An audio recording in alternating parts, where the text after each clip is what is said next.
जल्दी करिए, अब जो बाहर जो बैठे हैं वो भी भाई आ जाए। जल्दी करें, जल्दी खाना स्टार्ट करें। फिर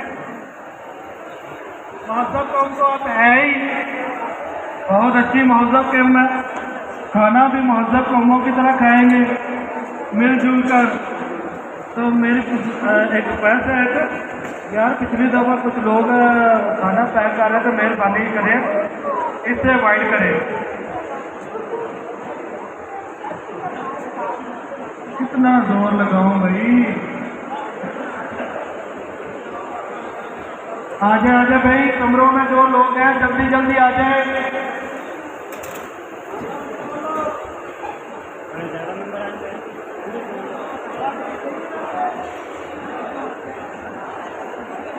जिस भाई को डांस आता है वो स्टेज के ऊपर आ जाए।